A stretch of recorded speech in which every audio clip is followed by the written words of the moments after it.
Hi, my name is Carmel Rohani, and I'm an intern here at the BIC, as well as a delegate to the Commission on Population and Development, or CPD.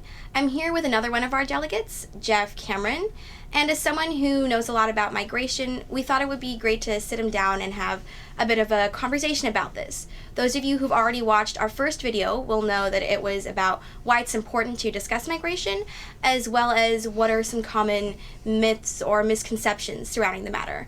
This video is going to be about developmental issues and how we can link that to migration.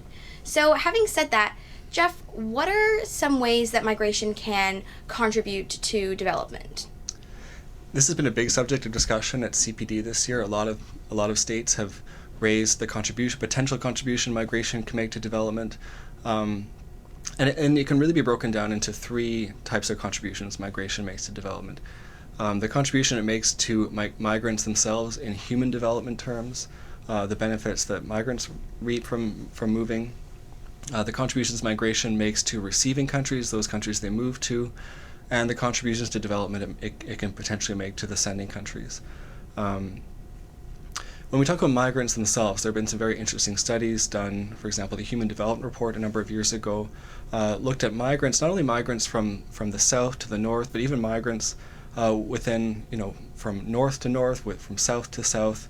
When people have the opportunity to pursue studies or work or other opportunities in another country, on the whole, their outcomes, whether measured in terms of health or education, even maternal mortality, life expectancy, or income, all those indicators are greater for those who make the choice to move.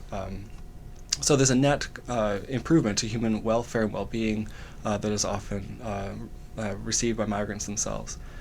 If we talk about receiving countries as a whole, this is something we talked about a bit in the last video, but migrants often move towards a job or move towards opportunity, and they're often meeting a need, for example, in the labor market, in the economy. So they meet labor market needs in the countries they move to. And migrants are also a source of new ideas. They bring social networks, they bring cultural enrichment, and there have been some interesting studies done on the benefits of diversity at even like a cognitive level to societies and to companies, where bringing a different set of experiences and perspectives helps to enrich the discourse in a country or discourse in a particular social setting. So there are many contributions in terms of the benefits that come from diversity and the economic benefits that migration brings to receiving countries. An area that there's been a lot more discussion about has been about how migration benefits the sending countries, those countries from which people depart. In the past, long throughout history, in the past, countries were more likely to want to prevent emigration than prevent immigration. Countries in the past often tried to attract people to them and prevent their people from leaving because they were seen as a resource. And to a certain extent, there is some of that mentality today that you see that in the discourse around brain drain or concerns that the human capital is leaving countries. And that discussion on brain drain, we've heard more and more at CPD. Countries talk about the benefits of return migration, what they refer to as brain gain, which is where maybe those from their country who've studied abroad or have the opportunity to work abroad have eventually kind of returned home and brought the knowledge, the networks, income that they've been able to generate abroad and brought it back to their home country. So that's one benefit. Another benefit for sending countries has been measured more in the last 10 years, which has been remittances, money, private financial transfers from migrants to their families. When the calculations the World Bank has done indicate that remittances now far exceed overseas development assistance and one of the biggest sources of development finance. So a question a lot of countries are asking at the Commission is how can these private financial transfers be kind of harnessed for national or community benefit? And of course, another benefit the sending countries receive is just the knowledge and experiences that are transferred, between families and social networks that kind of knit, as the world is knit closer together through these human movements. There's a closer sharing of experience and knowledge between countries, and that often has a positive benefit on sending countries themselves. All of these factors, of course, there are also downsides to migration or risks associated with migration, and it's been the discourse at the Commission has been how to minimize some of the costs associated with migration, whether it be the risks of exploitation, abuses by certain companies, or human trafficking, security concerns. These are all very real issues, but the states have really been focused on how to minimize these negative aspects of migration and to enhance its potential contribution to development. You touched briefly on sending countries, receiving countries, north, south, some circular patterns. What are the main trends you're seeing in migration right now?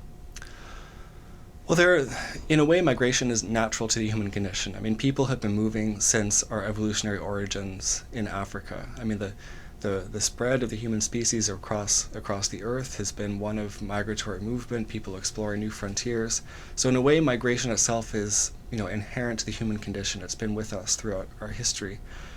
So in a way, there are no new trends. I mean, migration is part of the human experience. But there are a number of trends being commented on by member states at the Commission. One has been, many of the wealthy countries in the north, which in the past have really tried to limit immigration because of concerns about overpopulation or job competition or whatever, are now, because of fertility declines, are really experiencing shrinking labor forces. And so some of the northern countries that have traditionally been resistant to opening their borders are now recognizing that they need more migrants, and so that's an important new trend. Another is around south-south migration and the emergence of new migration poles. Again, many people sometimes think that migration is primarily from the south to the north, but increasingly people are moving between countries in the south. New regional centers are emerging from migration, countries like Brazil, Nigeria, South Africa, other countries that are kind of economic hubs for the region. That's another issue that is getting a lot of discussion.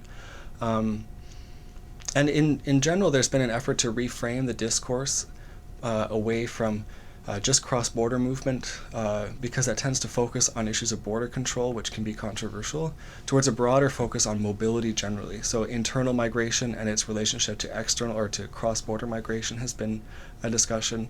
And that's been a refreshing conversation in a sense, because it focuses on the people themselves and the pursuit of opportunity rather than just the issue of border control. And finally, another important new trend has been, I think, the search by countries for new cooperative arrangements around migration. Migration remains one of the main global flows that is not governed by an international organization or institution within the UN system, with the exception of refugees. And so countries are really looking at how to sort of work together in discrete policy areas that can further international cooperation on this issue. And that's a really positive thing. Well, thank you so much for summing that up. For anybody interested in following on our conversation, our third and last video will be looking at some new forward-thinking ways of conceptualizing migration.